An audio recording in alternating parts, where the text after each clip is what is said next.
Assalamualaikum teman-teman semua. Nah, di video kali ini kita akan membahas mengenai statistik Maxwell-Boltzmann. Di dalam statistik Maxwell-Boltzmann ini terdapat 3 materi utama, yaitu yang pertama fungsi partisi dalam ruang fase, yang kedua besaran fungsi Helmholtz pada hukum termodinamika, yang ketiga distribusi Maxwell-Boltzmann, dan yang terakhir kita akan membahas contoh soal. Langsung saja kita ke materi yang pertama, yaitu persamaan fungsi partisi pada ruang fase. Apa sih ruang fase itu? Ruang fase merupakan ruang yang dibentuk oleh ruang spasial momentum dan ruang kecepatan. Pada statistik Maxwell-Boltzmann dipandang 6 dimensi dari pergerakan molekul, yakni 3 dimensi kedudukan dan 3 dimensi kecepatan. Ruang 6 dimensi seperti yang dimaksudkan ini disebut ruang fasa. Ruang fasa 6 dimensi tersebut adalah dt sama dengan dx dy dz dpx dpy dpz. Selanjutnya, ruang fasa ini masih terbagi lagi ke dalam volume kecil 6 dimensi yang disebut sel. Molekul terbagi ke dalam sel ini dan terjadilah secara individu disebut status makro dari sistem, sedangkan penentuan molekul tertentu secara individu dalam status makro disebut status makro dari sistem. Nah, jadi kita misalkan memiliki sebuah partikel, posisi partikel dapat diterangkan dengan lengkap oleh 3 koordinat ruang, yaitu X, Y, dan Z. Sebuah partikel dapat dijelaskan secara lengkap oleh 6 buah koordinat, yaitu 3 koordinat ruang X, Y, dan Z, serta 3 koordinat kecepatan Vx, Vy, dan Vz. Karena momentum merupakan perkalian massa dengan kecepatan, yaitu P sama dengan M kali V, maka alternatif lain untuk mendeskripsikan dinamika partikel secara lengkap adalah memberikan 3 koordinat spasial dan 3 koordinat momentum. Dalam deskripsi ini, dinamika partikel dapat dijelaskan dengan lengkap jika 3 koordinat spasial dan 3 koordinat momentum dapat ditentukan. Keenam koordinat tersebut dapat digabung dalam satu ungkapan, yaitu X, Y, Z, Px, Py, Pz seperti pada gambar di samping. Nah, selanjutnya, apa sih fungsi partisi itu? Fungsi partisi merupakan suatu fungsi yang menjelaskan sifat-sifat statistika suatu sistem dalam kesetimbangan termodinamika. Fungsi partisi hanya bergantung pada suhu T dan pada parameter-parameter yang menentukan tingkat-tingkat energi. Kita masuk ke persamaan fungsi partisi pada ruang fase. Yang pertama, fungsi distribusi dalam statistik Maxwell-Boltzmann dapat dinyatakan dengan jumlah molekul pada suhu kesetimbangan sama dengan jumlah total molekul dalam sistem dikali eksponensial potensial per konstanta Boltzmann dikali temperatur mutlak sistem dikali degenerasi pada tingkat kulit ke J dikali eksponensial energi tiap partikel yang berada pada tingkat kulit ke J dibagi konstanta Boltzmann dikali temperatur mutlak sistem.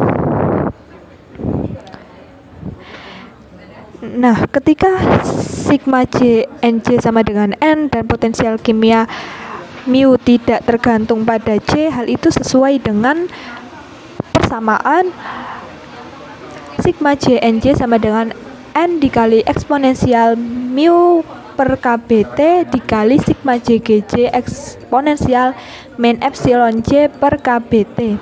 Nah, sigma jgj eksponensial min epsilon j per kbt ini merupakan fungsi partisi atau bisa dinamakan dengan Z. Nah, dapat dinyatakan dengan Z sama dengan sigma jgj eksponensial min epsilon j per Kb dikali T. Selanjutnya, fungsi partisi hanya bergantung pada suhu T meninjau dari 2 persamaan statistik Maxwell-Boltzmann sebelumnya yang persamaannya eksponensial mu per Kb kali T sama dengan 1/Z. Dari sini, fungsi distribusi Maxwell-Boltzmann dapat ditulis Nj per Gj sama dengan N per Z eksponensial min epsilon J per Kb kali T. Fungsi distribusi klasik dapat ditulis Nj sama dengan eksponensial mu per Kb kali T, Gj eksponensial min epsilon J per Kb kali T. Penjumlahan seluruh nilai J didapatkan sigma J Nj sama dengan eksponensial mu per Kb kali T, sigma J Gj eksponensial min epsilon J per Kb kali T. Jika fungsi partisi Z ditentukan dengan cara yang sama, Maxwell-Boltzmann didapatkan eksponensial mu per kb kali T sama dengan N per Z, sehingga fungsi distribusi klasik dapat dinyatakan dengan Nj per Gj sama dengan N per Z eksponensial min epsilon J kb kali T.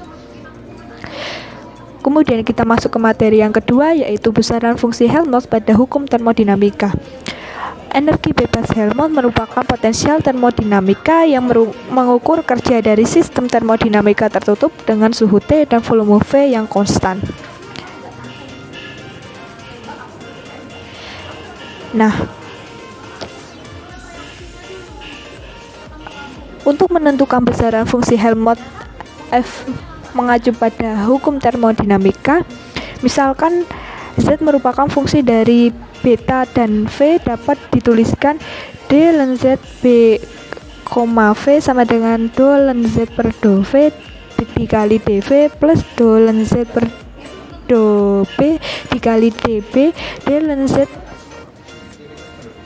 B, V sama dengan B dikali dW min U dikali dB sama dengan B dW min dUB plus B du, sehingga d ln Z plus UB sama dengan B dikali dW plus du sama dengan B sigma Hi, di mana Z sama dengan 1 per B do Z per do V, dW sama dengan 1 per BZ do Z per do V kali dV, U sama dengan min do ln ZB per do B, sigma Hi sama dengan S kali T.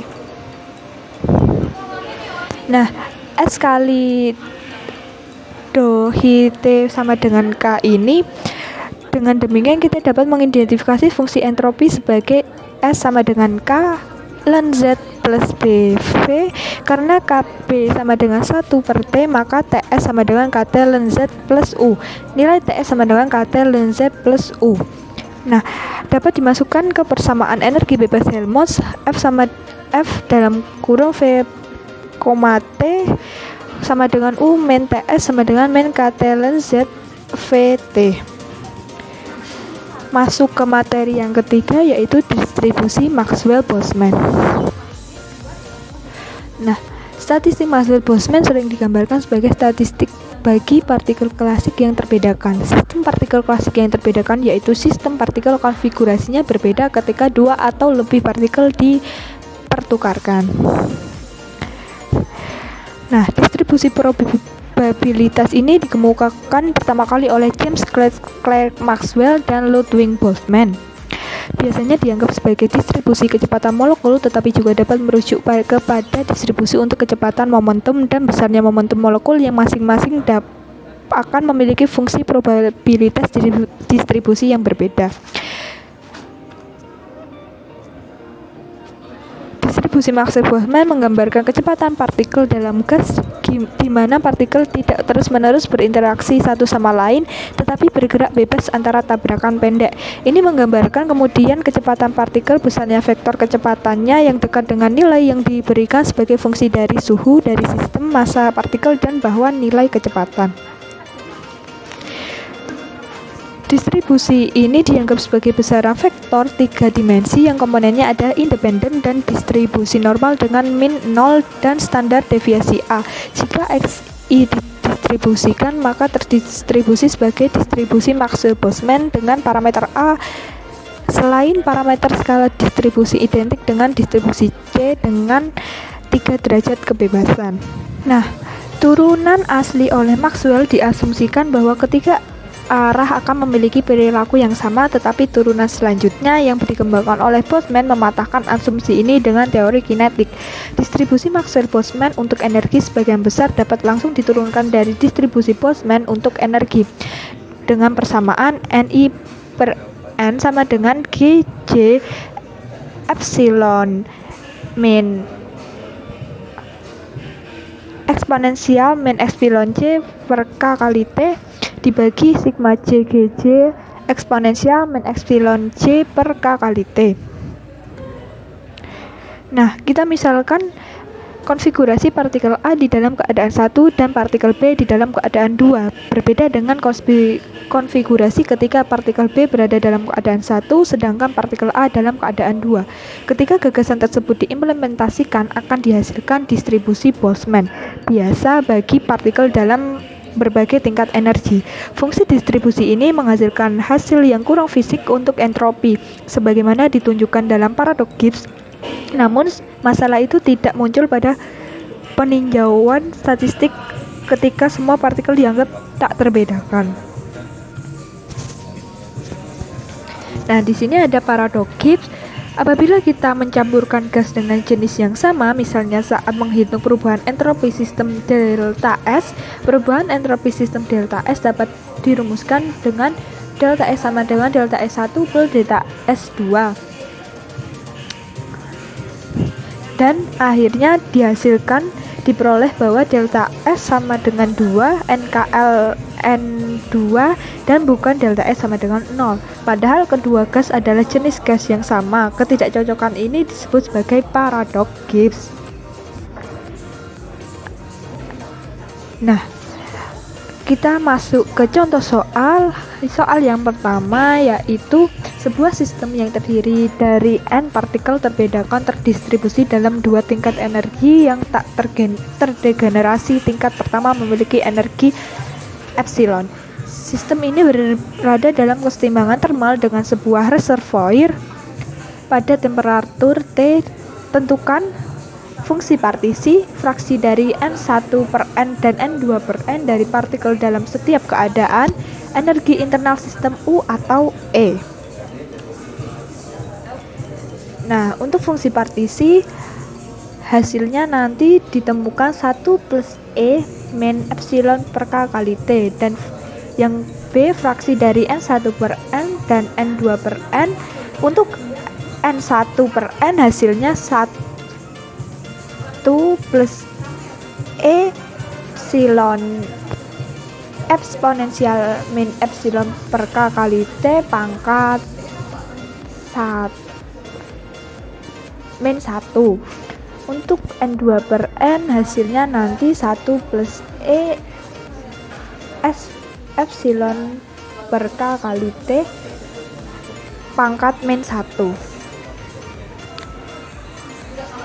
Nah, untuk sehingga energi internal sistem U atau E hasil akhirnya didapatkan NE 1 plus E eksponensial per K kali T pangkat min 1. Untuk soal yang kedua, sebuah sistem partikel mengikuti statistik Maxwell-Boltzmann. Sistem ini kontak termal dengan sebuah tandon yang temperaturnya T. Jika distribusi populasi pada tingkat-tingkat energi tidak tergenerasi sebagai berikut, maka tentukan berapakah temperatur sistem, hitung fungsi partisinya. Nah, untuk sistem kontaknya menggunakan rumus T ini dulu, dicari termalnya per ada 6 tadi, lalu dirata-rata, kemudian mendapatkan hasil akhir 99 dikali 4 Kelvin. Untuk fungsi partisinya nanti hasil akhirnya 0,99. Nah, sekian video yang bisa dapat saya sampaikan. Semoga bermanfaat untuk kalian semua. Terima kasih.